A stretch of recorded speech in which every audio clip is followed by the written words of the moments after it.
Olá pessoal, bom dia. Meu nome é Natália Masson, eu sou professora de Direito Constitucional. Minha formação, eu sou mestre em Teoria Geral do Estado e Direito Constitucional pela PUC-Rio e gostaria de convidá-los para assistirem conosco aqui na TV Justiça no programa Saber Direito, o curso denominado Omissões Inconstitucionais. O e-mail do nosso curso, o e-mail do Saber Direito é saberdireito@stf.jus.br. Sobre o nosso curso Omissões Inconstitucionais, é bom que desde já você saiba que sobre a teoria da omissão inconstitucional, pode-se dizer que talvez não haja, na dogmática constitucional, questão que tenha gerado tanta insegurança e tanta perplexidade entre os estudiosos, e que tenha suscitado entre estes tantas e tão ferozes discussões. O objetivo desse nosso curso de 5 encontros é justamente identificar e reconhecer as omissões inconstitucionais, bem como os mecanismos segundo os quais o ordenamento pode comatar, solucionar essas lacunas. O tema desse nosso primeiro encontro, da aula número 1, é justamente a efetividade das normas constitucionais. Nesse primeiro encontro, a tentativa será justamente a de identificar mecanismos para você saber concretizar o texto constitucional. No segundo encontro, dando continuidade ao estudo das omissões, falaremos do mandado de injunção. No terceiro encontro, falaremos de uma ação denominada ação direta de inconstitucionalidade por omissão. No quarto e no quinto encontro, procuraremos identificar estes mecanismos tendentes a combater essa síndrome da inefetividade das normas constitucionais, combater essa síndrome do vício omissivo. E aí, no quarto encontro, denominado Ativismo Judicial e Reforço da Democracia, bem como no quinto encontro, denominado Protagonismo do Judiciário, identificaremos quais são os mecanismos dos quais uma ordem jurídica deve dispor para conseguir concretizar o diploma magno. Pois bem, nesse nosso primeiro encontro, o tema, portanto, é a efetividade das normas constitucionais. E então, é importante que desde já vocês saibam que os primeiros autores a se debruçarem sobre esse assunto foram os norte-americanos. A doutrina norte-americana foi, portanto, a primeira a se preocupar com os diferentes níveis, os diferentes graus de aplicabilidade das normas constitucionais. Portanto, foi com a doutrina norte-americana que surgiu a primeira bifurcação entre as normas constitucionais. Foi, portanto, a doutrina norte-americana que primeiro visualizou que as normas constitucionais poderiam ser, primeiro grupo, chamadas de normas autoexecutáveis, e um segundo grupo, normas não autoexecutáveis. Veja, foi, portanto, a doutrina norte-americana que identificou os diferentes graus de aplicabilidade das normas constitucionais, notando, portanto, que existe um grupo de normas que, desde a entrada em vigor da Constituição, são capazes de produzir todos os seus efeitos essenciais. Esse primeiro grupo de normas recebeu a denominação normas constitucionais autoexecutáveis. Por outro lado, um segundo grupo foi identificado. E veja, o nome desse segundo grupo diz tudo a você. Esse segundo grupo foi denominado normas constitucionais não autoexecutáveis. Veja, essas normas não autoexecutáveis são normas que, desde a entrada em vigor da Constituição, não são capazes de produzir seus efeitos essenciais, carecem, portanto, de uma atividade legiferante posterior, requerem, sem dúvida, uma lei integrativa, que será posteriormente editada. Portanto, este foi o primeiro passo dado no estudo da aplicabilidade das normas constitucionais. Alunos, percebam, portanto, que este tema, aplicabilidade das normas constitucionais, começou a ser estudado no direito norte-americano, mas que esta classificação não foi completamente útil ao direito brasileiro. Repare que existe uma diferença crucial entre as duas constituições. A Constituição americana, pode-se dizer, é uma Constituição que se caracteriza por possuir poucos artigos, ter sido pouco reformada ao longo dos seus mais de 230 anos de existência, ao passo que a nossa Constituição caracteriza-se por ser uma Constituição extremamente prolixa, extremamente analítica. Note, portanto, que aqui temos um ponto crucial envolvendo as duas cartas constitucionais de dois países tão distintos. Primeiro ponto, a Constituição norte-americana é, portanto, uma Constituição com conteúdo pouco extenso, já que é uma Constituição sintética, ao passo que a nossa Constituição caracteriza-se pela sua prolixidade. Veja, paremos um momento e analisemos essa característica da nossa Constituição. Por que podemos dizer, sem medo de cometer qualquer equívoco, que este texto constitucional, esta nossa Carta Magna, é uma Constituição tão analítica?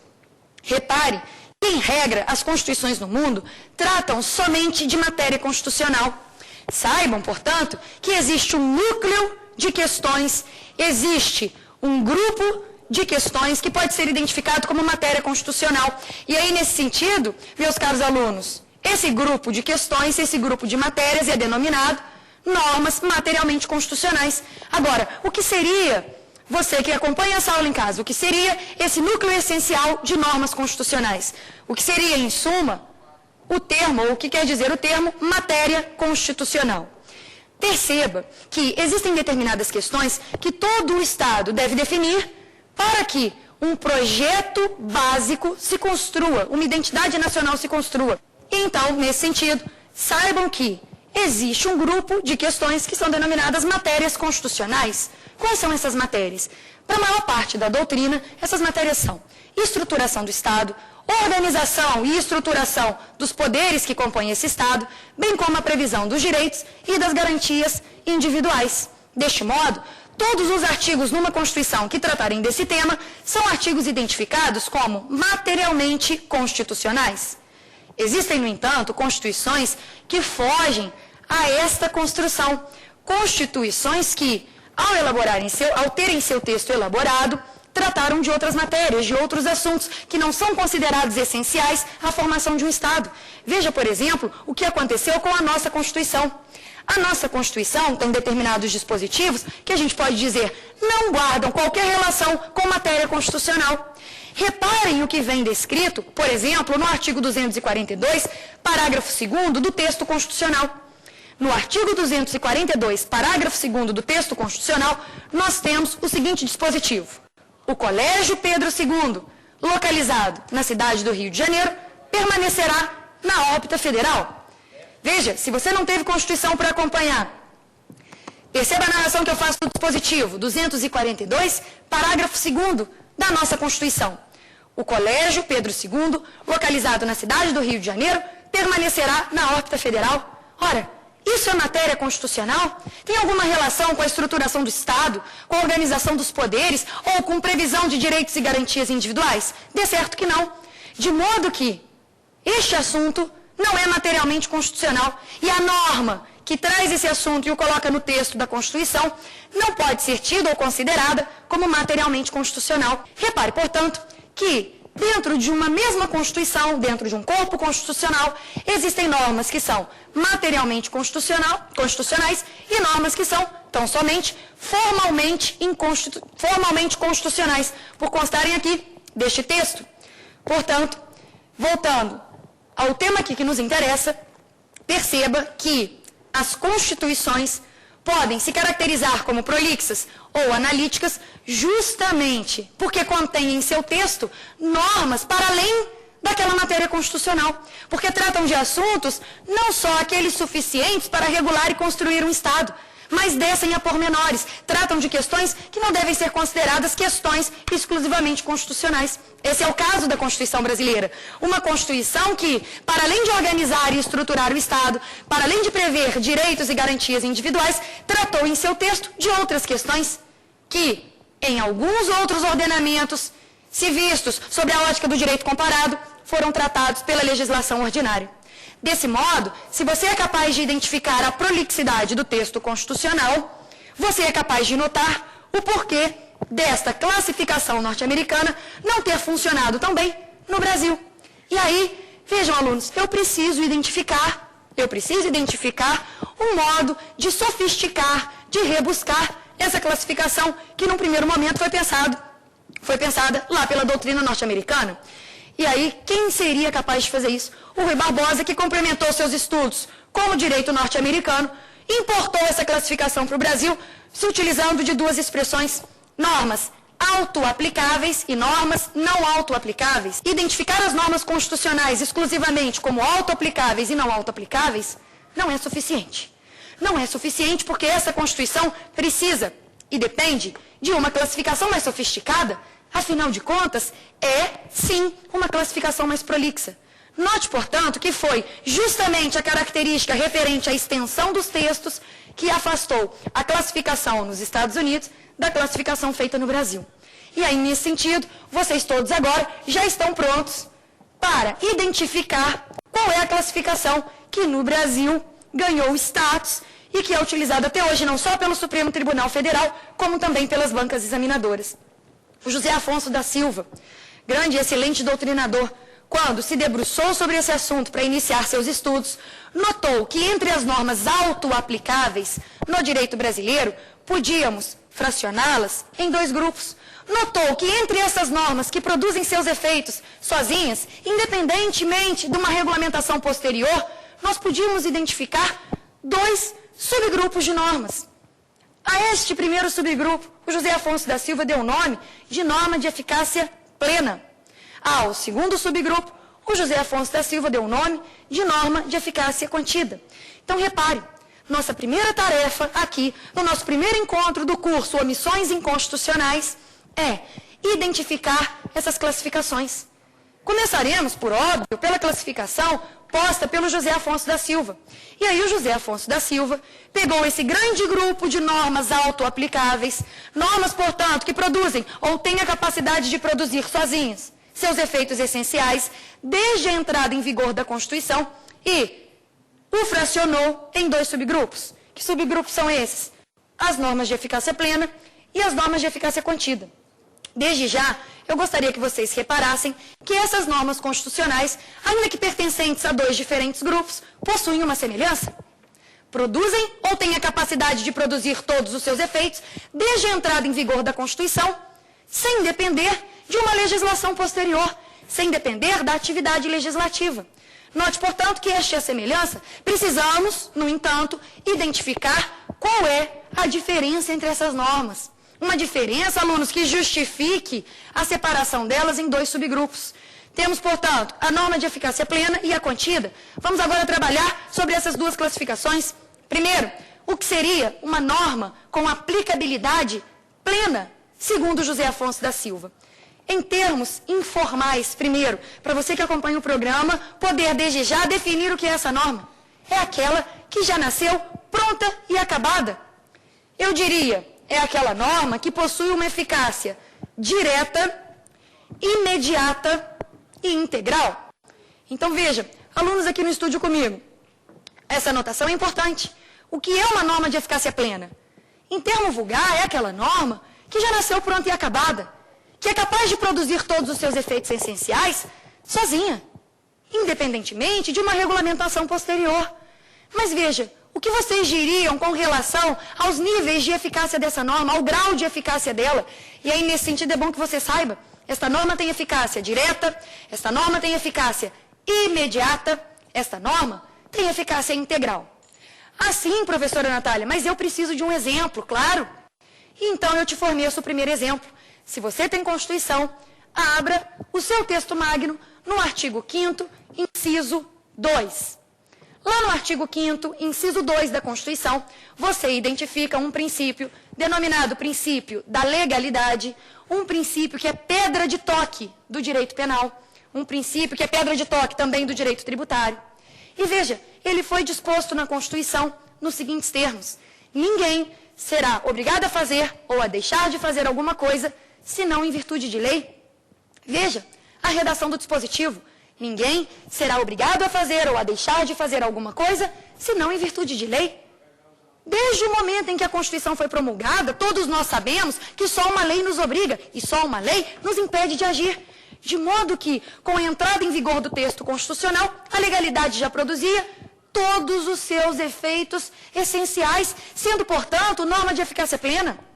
Se você continua com a Constituição aberta, caminha mais um pouco no texto, e ainda dentro do artigo 5º, identifique para mim o inciso 4.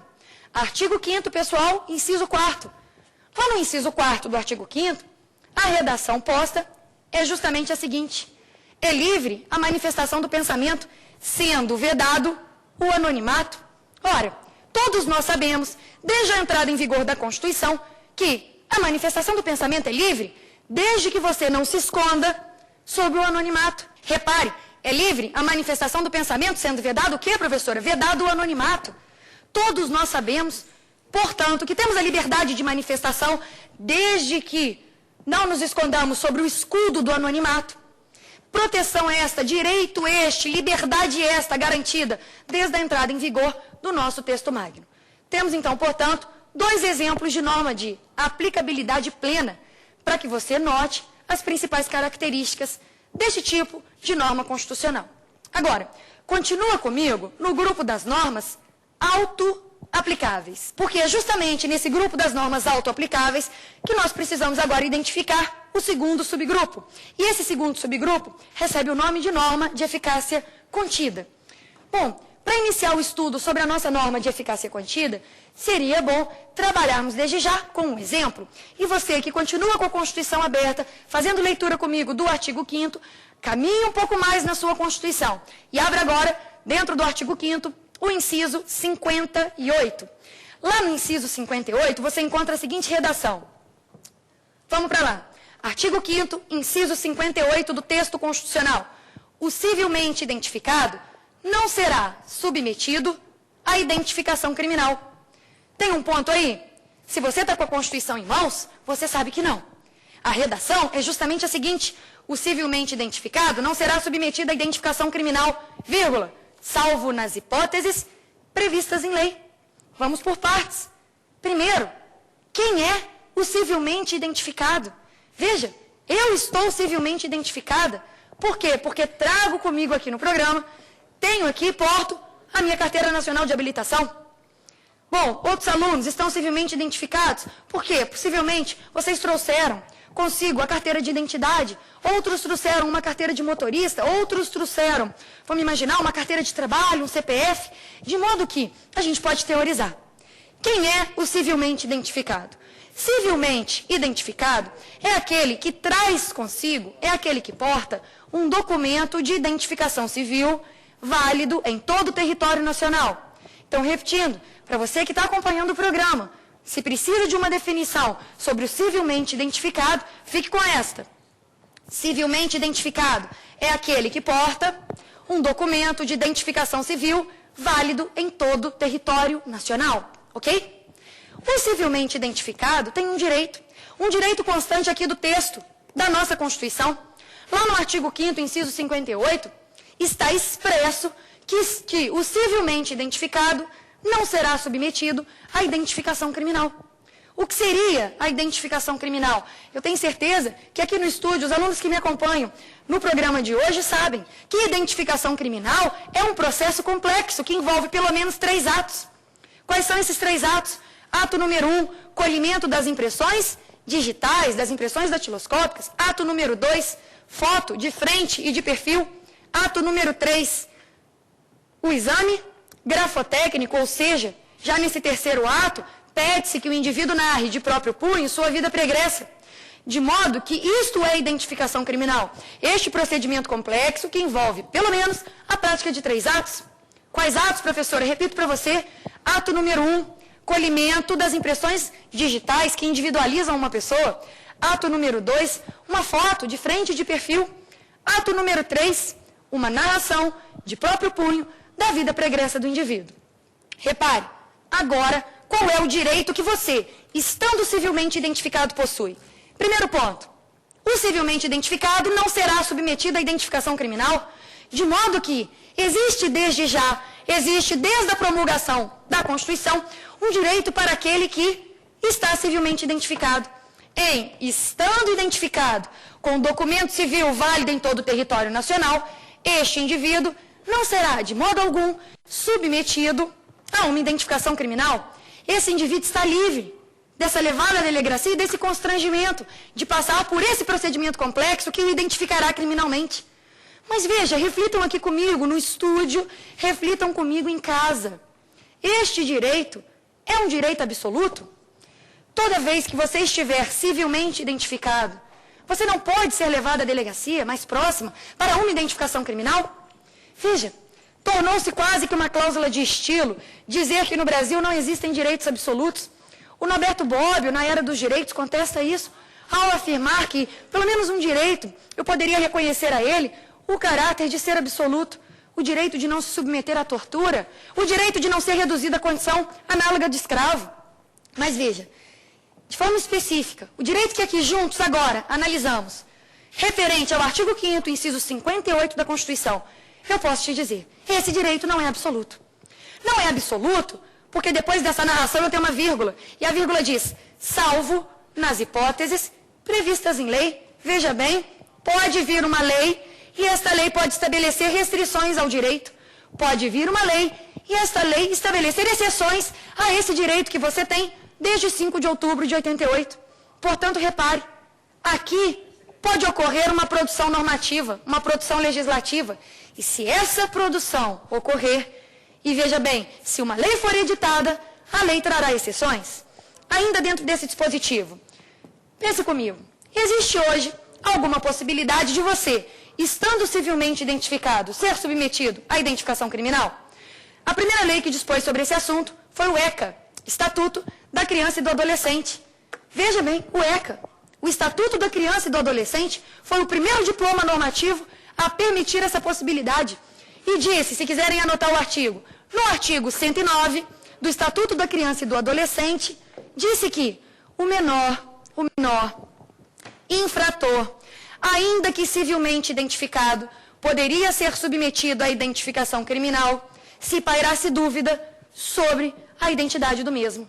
Repare, portanto, que a primeira norma, o primeiro diploma normativo a excetuar essa regra do artigo 5º, inciso 58, foi o Estatuto, justamente, o Estatuto da Criança e do Adolescente, que em seu artigo 109 dispôs algo nos seguintes moldes. Se o menor infrator, ainda que civilmente identificado, aparentar uma idade mais elevada, ou houver dúvida sobre sua identificação civil, poderá ser levado à delegacia para uma identificação criminal.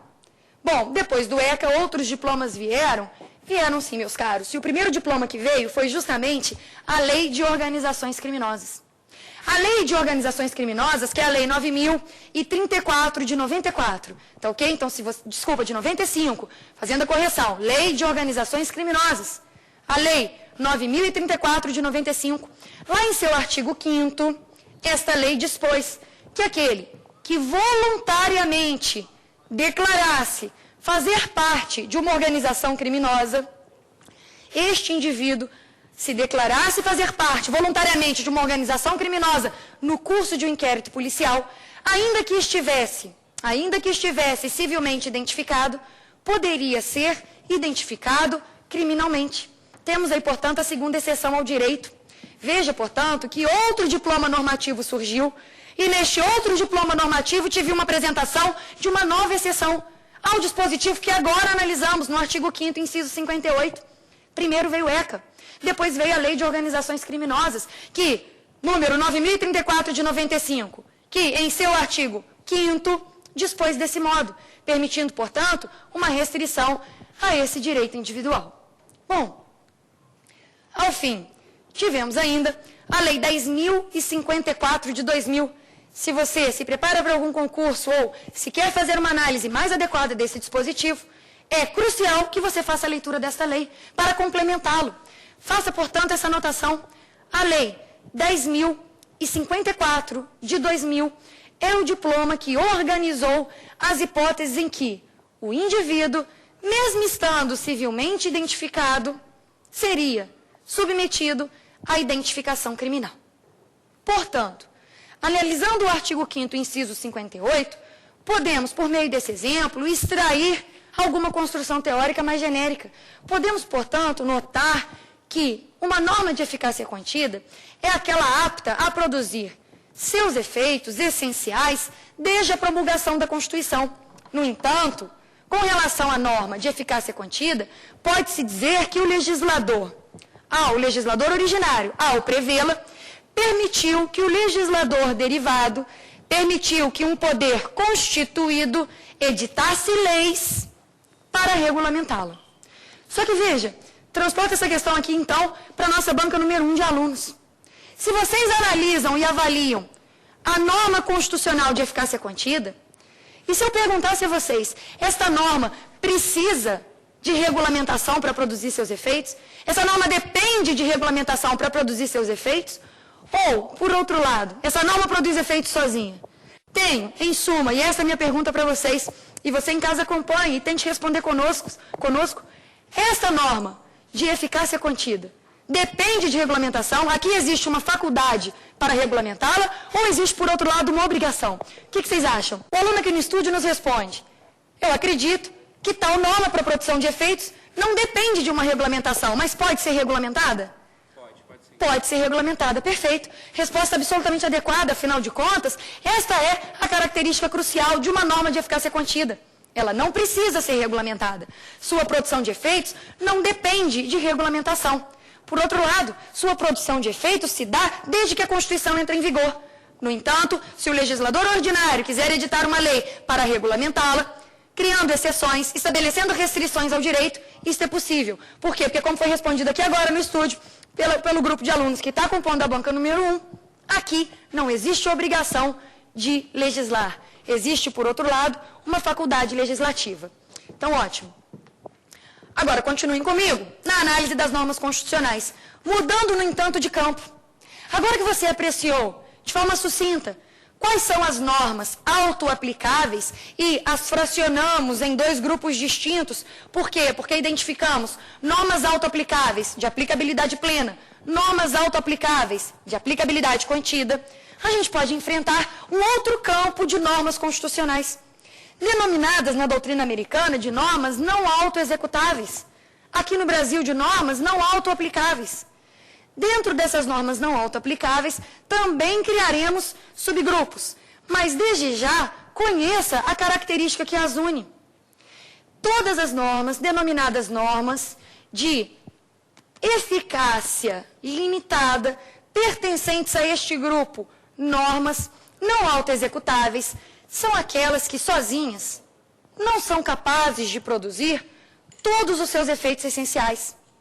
E veja, se sozinhas elas não produzem seus efeitos essenciais, elas precisam de algo, de uma postura que venha de alguém. Elas dependem de quê? Pessoal, aqui conclamo que vocês tentem relembrar um estudo que vocês fazem em outras disciplinas. Em linhas gerais, meus caros, a nossa Constituição se concretiza por meio da edição de leis. Então, se eu identifico normas constitucionais não autoaplicáveis, eu identifico normas presentes aqui neste texto que dependem da edição de leis, que dependem de uma regulamentação para que haja plena produção de efeitos. Portanto, note, dentro deste texto constitucional, existem normas que, sozinhas, não produzem todos os seus efeitos essenciais. Sim, para algumas, eu dependerei de uma atuação legislativa. E justamente aqui chegamos num ponto crucial. Aqui eu dependo de uma tarefa constitucional comum entre poder constituinte originário e poder derivado. O poder originário não disse tudo. O poder originário não se manifestou de modo suficiente para permitir que a norma produzisse amplamente seus efeitos. Aqui, o poder originário convoca o poder derivado para que haja edição de normas. E aí, nesse sentido, dependo, sim, de uma produção legislativa. Identifiquemos, portanto, quais são essas normas. No primeiro momento, preciso novamente, vejam bem, bifurcar esse segundo grupo. Assim como fizemos no primeiro estudo, assim como analisamos normas autoaplicáveis e as fracionamos em normas de eficácia contida e normas de eficácia plena, agora a gente também vai trabalhar com essa bifurcação. Mas veja bem, por óbvio, com outra nomenclatura. Dentro das normas não autoexecutáveis ou não autoaplicáveis, eu identificarei normas limitadas. Mas, primeiro, limitadas quanto a princípios institutivos. E, segundo, limitadas quanto a princípios programáticos. Se você, acompanhando a aula, precisa fazer anotações, repito para você porque eu sei que essa norma tem nome e sobrenome. Então, vamos lá. Anote que dentro das normas não autoexecutáveis, não autoaplicáveis, eu identifico dois subgrupos. Primeiro, normas limitadas quanto a princípios institutivos. E segundo ponto, normas limitadas quanto a princípios programáticos. Ok? Então, são estes dois os subgrupos sobre os quais agora nos debruçamos para iniciarmos um estudo adequado sobre o assunto. Primeiro, o que seria uma norma de eficácia limitada? Mas, primeiro, uma eficácia limitada quanto a princípios institutivos. Veja bem, Algumas normas da Constituição não produzem seus efeitos sozinhas, dependendo, portanto, de uma regulamentação posterior. A estas normas, que dependem de lei para sua produção de efeitos, nós damos o nome de norma de eficácia limitada quanto a princípios institutivos. Professora, preciso de um exemplo para visualizar isso, claro. O exemplo lhe será fornecido. E saiba, desde já, que na nossa Constituição, infelizmente, continuamos até hoje, 20 anos após a edição da Constituição, continuamos até hoje com uma Constituição repleta de normas de eficácia limitada. Primeiro exemplo com o qual eu quero trabalhar. Quem está com Constituição, abra a Constituição no artigo 5º, um artigo com o qual nós já trabalhamos, mas eu quero continuar trabalhando com ele. E agora no artigo 5º, procure visualizar para mim o inciso 32. Artigo 5º, inciso 32. Veja, neste dispositivo, o legislador originário estabelece que o Estado promoverá, vírgula, na forma da lei, vírgula, a defesa do consumidor. Repare, o Estado promoverá, sim, a defesa do consumidor. Mas eu te pergunto, a defesa do consumidor será feita em que moldes? A defesa do consumidor depende, portanto, da edição de uma lei. O poder originário até gostaria, por óbvio, de proteger o consumidor.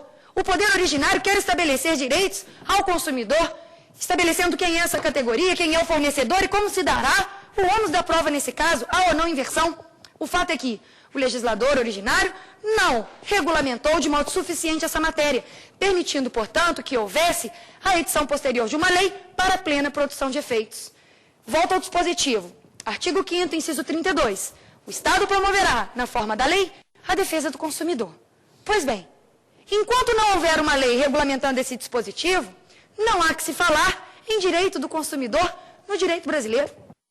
Enquanto não houver lei no ordenamento jurídico regulamentando esse direito, não há que se falar em direitos do consumidor. Eu não consigo identificar quem é consumidor, quem é fornecedor, como se dará o desenvolvimento do ônus da prova. Ainda não. Por quê? Porque essas questões precisam ser especificadas por uma lei, e a lei tem que vir. Nesse caso, ainda bem, a lei veio. Temos um Código de Defesa do Consumidor. E aí, então, repare, o nosso CDC é o diploma normativo que regulamentou esta norma constitucional. Em que pese ter havido a regulamentação neste primeiro exemplo que eu utilizei, a nossa Constituição, se você passear pelo seu texto, se você passear pelos mais de 300 artigos que aqui nós temos, é possível que você repare que esta Constituição, ainda hoje, mais de 20 anos depois da promulgação da Carta Magna, permanece e continua repleta de normas com eficácia e aplicabilidade limitada, pendentes de regulamentação. O ministro Moreira Alves, ex-ministro do Supremo, Moreira Alves, tinha uma frase excelente. Ele dizia: bastava que a nossa Assembleia Nacional Constituinte identificasse um assunto problemático, um assunto um pouco mais tormentoso, para ela facultar a regulamentação a posteriori, para ela permitir que a regulamentação fosse feita por meio de lei superveniente. Bastava que encontrássemos, portanto, um assunto tormentoso, bastava que encontrássemos aqui um assunto com o qual não haveria tempo para debruçarmos adequadamente sobre ele, para que a regulamentação fosse delegada ao poder derivado. De modo que a nossa Constituição foi promulgada com mais de 200 dispositivos, pasmem, tá? Alunos acompanhem isso, pasmem. Mais de 200 dispositivos entre incisos, parágrafos e artigos carentes e pendentes de regulamentação. Hoje, segundo uns dados apresentados pelo jornal Valor Econômico, nós temos 51 dispositivos, entre incisos, artigos e parágrafos, que ainda carecem de regulamentação. Para você notar que tivemos sim regulamentação desse texto, mas ela ainda não foi suficiente. Esta Constituição não tem ainda em todos os seus artigos aplicabilidade plena. Então veja, te apresentei, primeiro, o artigo 5º, inciso 32. É norma de eficácia limitada, que foi regulamentada por meio do Código de Defesa do Consumidor.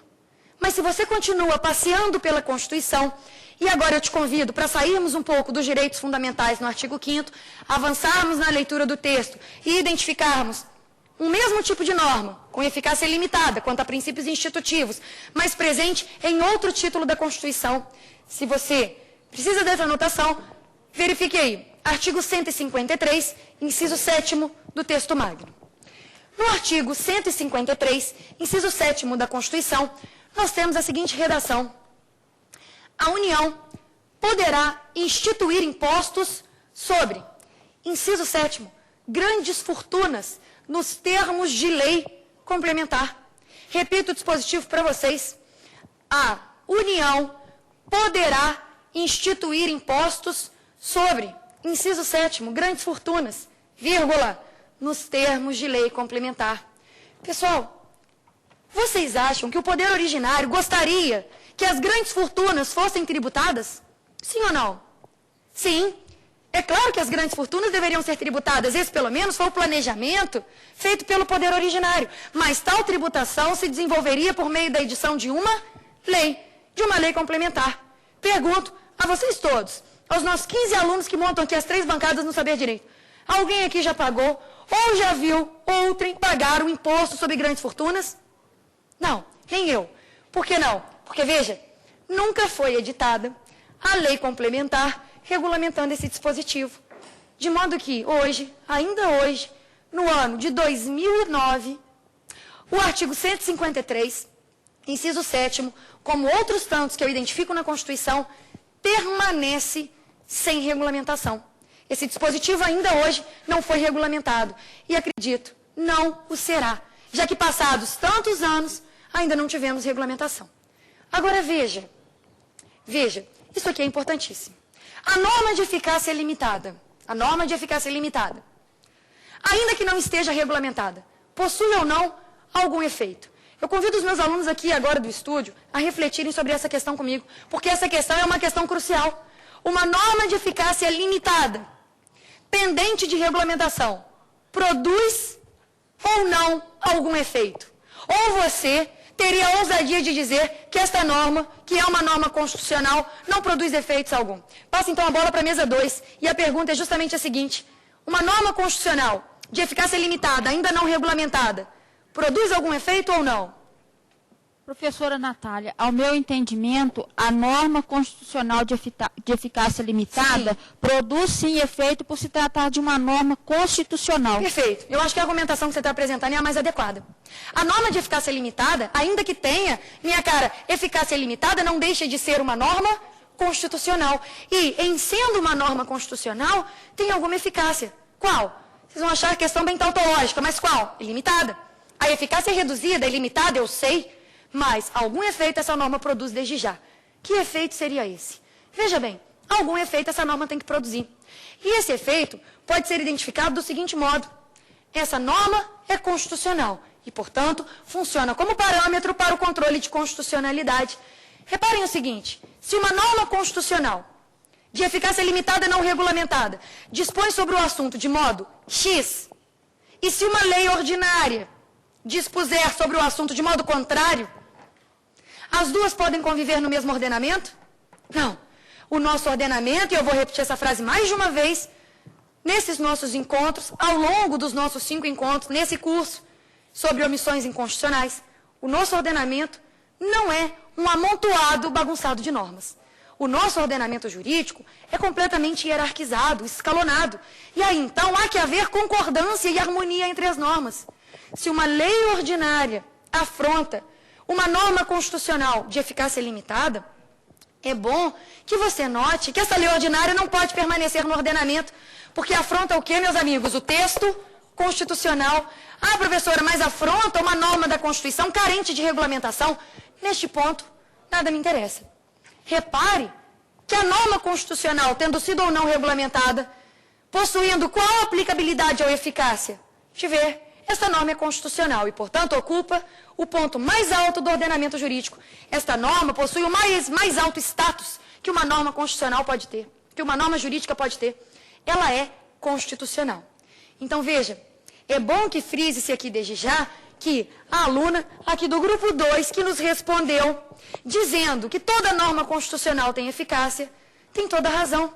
Sem medo de cometer qualquer equívoco, saiba que norma constitucional, ainda que de eficácia limitada, ainda que sem regulamentação, serve de parâmetro para a declaração de inconstitucionalidade de um dispositivo inferior que lhe seja contrário, que lhe desafie. Então, veja, sobre a norma de eficácia limitada, talvez este ponto seja crucial, importantíssimo para o seu aprendizado. Todos vocês, espero que tenham acompanhado, que a norma constitucional de eficácia limitada, tendo ou não sido regulamentada, produz já algum efeito, tudo bem? Ótimo, porque agora a gente passa para a análise de um outro subgrupo dentro do campo da não autoaplicabilidade, dentro do campo das normas que carecem de regulamentação, que carecem de um apoio extra para produzirem seus efeitos essenciais. E aí eu identifico a norma constitucional de aplicabilidade programática. A norma constitucional de aplicabilidade programática, também chamada, claro, de norma de eficácia limitada quanto a princípios programáticos, é aquela norma que visa estabelecer programas, é aquela norma que visa estabelecer direções, servir como guia, como uma diretriz para as políticas de atuação estatal. Veja, do mesmo modo como vocês, alunos, programam e preparam a vida acadêmica, a vida pessoal, profissional de vocês, a Constituição tem mais ou menos a mesma intenção. Você se programa. Muitos de vocês estão perto de se graduarem.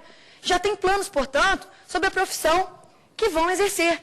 Alguns já se planejam e se preparam para a prova, para a submissão ao exame da OAB, da Ordem dos Advogados do Brasil. Outros para se submeterem a mestrados. Outros têm a intenção de seguirem alguma carreira pública e, portanto, se preparam para se submeterem a concursos públicos. Desse modo, é bom que vocês notem que, assim como a vida de vocês pode e deve ser programada, assim como vocês todos podem e devem estipular metas, programas, objetivos, a Constituição também tem essa intenção. A Constituição brasileira também contém em seu texto normas de cunho meramente programático, com a intenção, portanto, da nossa Constituição programar a atuação estatal, dirigir as políticas de governo. E aí, nesse sentido, se você precisa de um exemplo, o melhor e mais clássico é o artigo 3º da Constituição. Então vamos para lá. Artigo 3º da Constituição como melhor exemplo de norma constitucional de eficácia limitada quanto a princípios programáticos. O artigo 3º, se você em algum momento da sua vida já fez a leitura desse dispositivo, é aquele que traz os objetivos fundamentais da República Federativa do Brasil. Volto a dizer, o artigo 3º da Constituição é aquele que prevê quais são os objetivos fundamentais da República Federativa do Brasil. E aí, nesse sentido, fazendo a leitura do artigo 3º, você nota que nós temos 4 incisos. Quais são esses 4 incisos? São os 4 objetivos fundamentais da República Federativa do Brasil. Inciso número 1, construir uma sociedade livre, justa e solidária. Este é, portanto, o nosso primeiro objetivo, nossa primeira meta. Dirigimos toda a atuação estatal, todas as políticas governamentais com esse intuito, atingir a construção de uma sociedade livre, justa e solidária. No inciso número 2 do artigo 3º, apresenta-se nosso segundo objetivo, garantir o desenvolvimento nacional. No inciso 3º, objetivo fundamental importantíssimo, erradicar a pobreza e a marginalização e diminuir as desigualdades sociais e regionais. E no inciso 4º, último objetivo fundamental da República Federativa do Brasil, promover o bem de todos, sem preconceito de origem, raça, sexo, cor, idade e quaisquer outras formas de discriminação. Então, pessoal, narrei aqui para você o artigo 3º da Constituição, que é, por excelência, o melhor exemplo que nós temos de norma constitucional programática. De novo, são objetivos fundamentais da República, os 4 incisos: construir uma sociedade livre, justa, solidária. 2, garantir o desenvolvimento nacional. 3, erradicar a pobreza, a marginalização e reduzir as desigualdades sociais e regionais. E 4, promover o bem de todos, sem preconceito de origem, raça, sexo, cor, idade e quaisquer outras formas de discriminação. Essas normas, elas trazem para nós, sem dúvida, uma certa perplexidade. Toda norma programática, como o artigo 205, como o artigo 196, como o próprio artigo 3º, que acabei de fazer a leitura e apresentá-lo para você, trazem certa perplexidade, justamente porque o aluno intuitivamente identifica que ainda não construímos uma sociedade como esta. Ainda nem chegamos perto de concretizar estes ditames que foram postos para nós como programas, como objetivos. Tudo bem, mas veja, para isso serve uma meta, para isso serve um objetivo. Para quê? Para ser sonhado. Veja bem, tem aluno, tem doutrinador, inclusive, tem professor, inclusive, que diz que as normas constitucionais de eficácia limitada não passam de normas utópicas. Tudo bem. Ainda que você considere esta norma como uma norma constitucional utópica, é preciso que você utilize o termo utopia, não no sentido pejorativo, mas no sentido que um autor chamado Eduardo Galeano, num poema denominado Palavras Andantes, tá? No qual eu faria aqui uma tradução livre, se utiliza do termo. Esse autor de um livro interessantíssimo que eu aproveito para indicar, As Veias Abertas da América Latina, este autor diz o seguinte: eu dou um passo, ela se afasta um passo. Eu caminho mais 2 passos, ela foge mais 2 passos. Quanto mais eu caminho em direção a ela, mais ela se afasta de mim. E aí então o autor pergunta, para que serve então a utopia? E responde, utopia serve para isso, serve para te fazer caminhar. Então basicamente, eu começo a encerrar esse nosso primeiro encontro com esta ideia que o Eduardo Galeano nos dá de utopia e que eu quero que vocês internalizem para as normas programáticas. Perceba, elas podem até ser vistas como objetivos distantes, mas não impossíveis de serem alcançados. E para que elas servem? Elas servem para isso, para nos fazerem caminhar. São metas postas lá na frente, são objetivos postos lá na frente, mas que nos dão alguma direção, que nos dão um guia, algum norte. Eu preciso caminhar em algum sentido. Eu preciso dirigir a atuação dessa sociedade em algum ponto. Pois bem, pessoal, nesse nosso primeiro encontro, tivemos a oportunidade de identificar algumas questões importantíssimas para a dogmática constitucional. Primeiro, você foi capaz de notar que o tema aplicabilidade das normas constitucionais começou a ser estudado lá na doutrina norte-americana e que, portanto, foram os norte-americanos que primeiro se debruçaram sobre a questão dos diferentes níveis e aplicabilidade das normas constitucionais. Depois você viu o porquê de tal transposição não ter sido absolutamente adequada no direito brasileiro, porque que não é possível adotarmos ipsis literis a doutrina norte-americana. Afinal de contas, nossa Constituição tem uma marca que a distingue da Constituição dos Estados Unidos. Por termos uma Constituição repleta de normas só formalmente constitucionais, porque constam desse texto, e termos, portanto, uma Constituição prolixa, uma Constituição analítica, precisamos, sem dúvida, de uma elaboração melhor desse tema.